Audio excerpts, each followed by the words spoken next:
अपशब्द बोलवानी अंगत अदावत में हत्या। तीक्ष्ण हत्याना घा ઝીકી યુવકને ઉતારાયો મોતને ઘાટ। ડિંડોલી પોલીસે બેની કરી ધરપકડ। સુરતમાં હત્યાના બનાવમાં વધારો થઈ રહ્યો છે, ત્યારે ડિંડોલી વિસ્તારમાં આવેલા ડિંડોલી સાઈનગર સોસાયટીમાં તીક્ષ્ણ હત્યાના ઘા મારી યુવકની હત્યા કરી નાસી જનાર બે આરોપીઓને ગણતરીના કલાકોમાં પોલીસે ઝડપી લીધા હતા। આરોપીઓ અને મૃતક વચ્ચે સામાન્ય બાબતની બોલાચાલીની અંગત અદાવતમાં હત્યા કરવામાં આવી હતી। મોબાઈલમાં વાત કરતી વખતે ઝઘડો। રાત્રિના 10 વાગ્યાના અરસામાં Dindoli Sainagar society plot number 141 Brijesh masala and kirana સ્ટોર્સની સામે અંશ ઉર્ફે ગૌરવ આનંદભાઈ શેરસાટ જોરથી ગાળો બોલતો હતો। ત્યાંથી પસાર થતા બે ઈસમો પૈકી એક ઈસમ ફોન ઉપર વાત કરતો હોય ગાળો બોલવાની ના પાડી હતી, જેથી ગાળો બોલનાર તથા ત્યાંથી પસાર થતા બંને ઈસમો વચ્ચે બોલાચાલી બાદ ઝઘડો થયો હતો। બંને ઈસમોએ સાથે મળીને અંશને છાતીના ભાગે તીક્ષ્ણ હત્યાના ઘા મારી હત્યા કરી નાસી ગયા હતા। ગણતરીના સમયમાં ઝડપી લેવાયા। ડીસીપી ભગીરથ ગઢવીએ કહ્યું કે મૃતકનું નામ અંશ ઉર્ફે ગૌરવ શેરસાટ છે, જેને કૈલાશ સાથે ઝઘડો થયો હતો। કૈલાશ ઉર્ફે કાલુ રામોશી સાથે ઝઘડો થયો હતો। કૈલાશ મોબાઈલ ઉપર વાત કરી રહ્યો હતો, ત્યારે અંશ અપશબ્દો બોલતા બોલતા પસાર થઈ રહ્યો હતો, જેથી બંને વચ્ચે બોલાચાલી અને ઝપાઝપી થઈ હતી। ત્યારબાદ તેઓ છૂટા પડી ગયા હતા। દરમિયાન ભોગ બનનાર ગૌરવ ઉર્ફે અંશ સોસાયટીમાં આવી રહ્યા હતા અને આ તરફથી કાલુ પણ પોતાના મિત્ર રાકેશ સાલ્વે સાથે બાઇક ઉપર જઈ રહ્યો હતો, ત્યારે ફરી બંને આ ઝઘડાને યાદ કરીને ઝઘડો કરે છે। આ દરમિયાન કાલુએ ગૌરવ ઉર્ફે અંશને હત્યાના ઘા મારી દીધા હતા।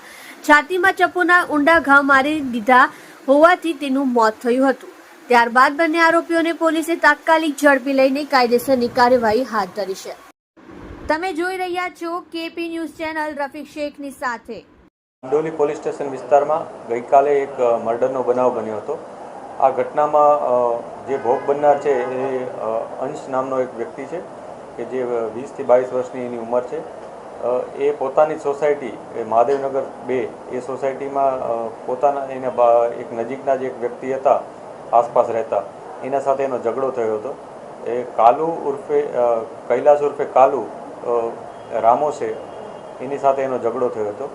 કૈલાશ ઉર્ફે કાલુ પોતાના મોબાઈલ ઉપર વાત કરી રહ્યો હતો, ત્યારે આ ભાઈ ત્યાંથી જતો હતો અને એણે ત્યાં અપશબ્દો બોલીને પસાર થઈ રહ્યો હતો, જેથી આ બંને વચ્ચે બોલાચાલી થઈ હતી અને ત્યાં થોડી ઝપાઝપી થઈ હતી અને ત્યારબાદ તેઓ છૂટા પડી ગયા હતા અને પોતપોતાના જગ્યાએ જતા રહ્યા હતા। આ દરમિયાન જે ભોગ બનનાર છે ગૌરવ ઉર્ફે અંશ, એ ભોગ બનનાર પોતાના મિત્ર સાથે એ જ સોસાયટીમાં પરત ફરી રહ્યો હતો વ્હીકલમાં, ત્યારે કાલુ અને એનો મિત્ર રાકેશ ઉર્ફે રાખુ એ બંને પોતાના વ્હીકલમાં સામેથી આવી રહ્યા હતા।